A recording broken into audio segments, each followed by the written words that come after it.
Tensions are high in Minneapolis after a woman was shot dead by an ICE agent. The Minnesota Bureau of Criminal Apprehension withdrawing from the investigation, claiming the feds removed access to evidence. Here's DHS Secretary Kristi Noem. The head of Minnesota State Investigations Agency said that they have been cut out of the investigation into the fatal shooting in Minneapolis. Can you explain that reversal? I'd like to know where they've been and why they're not out on the streets investigating all of these people that are harassing and inciting violence on law enforcement officers right now. They're allowing the situation to be volatile. They're not doing their work. They haven't for years, and they have not been cut out. They don't have any jurisdiction in this investigation. Here to break it all down, the author of The Two FBIs, The Bravery and Betrayal I Saw in My Time at the Bureau, Fox News contributor and former FBI Special Agent Nicole Parker joins us now. Nicole, walk us through this. Does Minnesota, does the state have any jurisdiction in this investigation? No. This is a federal investigation. Federal ICE agents were executing federal warrants. Therefore, it is federal jurisdiction. And that would be the FBI. They would maintain primary jurisdiction, which would also mean that the FBI maintains the evidence in the case. The FBI is always welcome to invite whoever they would like to help them with an investigation, but they are not required to ask anyone for help. And frankly, if the FBI does not need the assistance of the locals, then you likely will not see that. And that's what you're seeing in this instance right now. These violent crime task force that are set up, for instance, at the FBI, let's say FBI Minneapolis, I assume that it would be the violent crime squad investigating it. We have task force with locals on our task forces. If they needed the assistance of the locals, they can always tap into a task force officer from a local jurisdiction.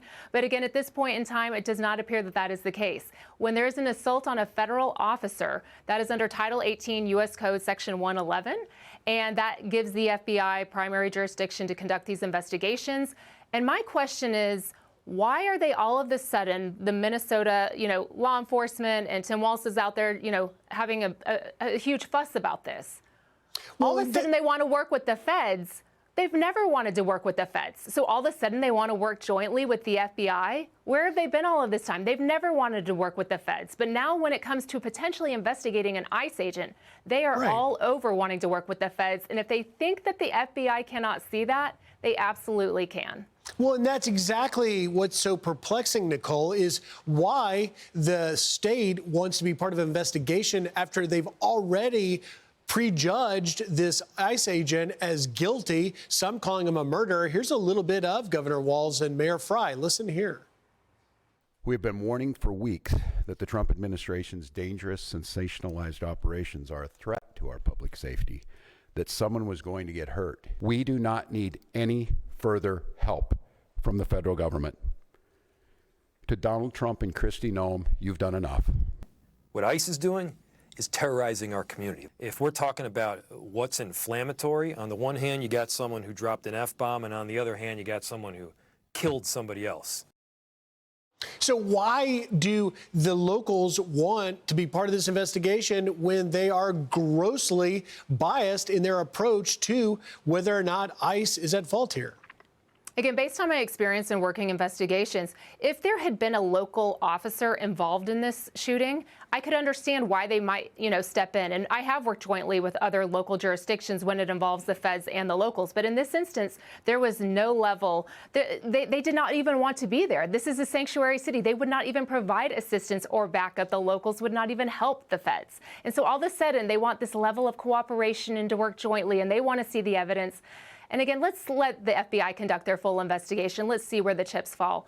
Having been an FBI special agent who worked violent crime, this is very serious. They will be looking at the level of what the agent's perception was at the time that this incident occurred. Did the agent have reasonable belief that the subject posed imminent danger of death or serious physical injury to themselves or to another person? Agents are expected to make split-second decisions. It's action versus reaction. It comes down to life or death. And for anyone to think that a vehicle cannot be a deadly weapon, it absolutely can. Yeah, and the agent involved here has 10-plus years experience on the force, part of the ERO's elite SRT team. Unclear whether the Fed or the locals would give it a fair hearing. Nicole Parker, thank you very much. And make sure to check out her book, The Two FBIs. It's available now. Thank you, Nicole. Thank you. I'm Steve Doocy. I'm Brian Kilmeade. And I'm Ainsley Earhart. And click here to subscribe to the Fox News YouTube page to catch our hottest interviews and most compelling analysis.